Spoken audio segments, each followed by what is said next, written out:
ಇನ್ನು ಭಾರತ ಸೇರಿದಂತೆ ಹಲವು ದೇಶಗಳ ಷೇರು ಮಾರುಕಟ್ಟೆ ಕ್ರ್ಯಾಶ್ ಆಗಿರೋ ವಿಚಾರಕ್ಕೆ ಸಂಬಂಧಪಟ್ಟಂತೆ ಅಮೆರಿಕ ಅಧ್ಯಕ್ಷ ಡೊನಾಲ್ಡ್ ಟ್ರಂಪ್ ಅವರು ರಿಯಾಕ್ಟ್ ಮಾಡಿದ್ದಾರೆ.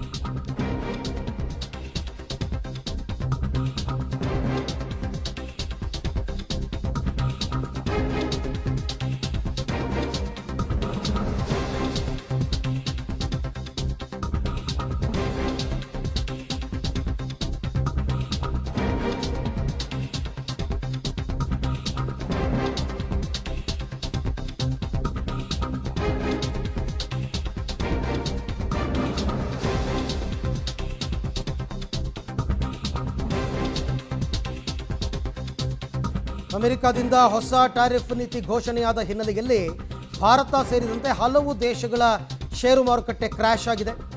ಈ ಮಾರುಕಟ್ಟೆ ಕುಸಿತದ ಬಗ್ಗೆ ಅಧ್ಯಕ್ಷ ಡೊನಾಲ್ಡ್ ಟ್ರಂಪ್ ಪ್ರತಿಕ್ರಿಯಿಸಿದ್ದಾರೆ. ಇತರೆ ದೇಶಗಳು ವ್ಯಾಪಾರವನ್ನು ಹೆಚ್ಚು ಸಮತೋಲನಗೊಳಿಸಬೇಕು.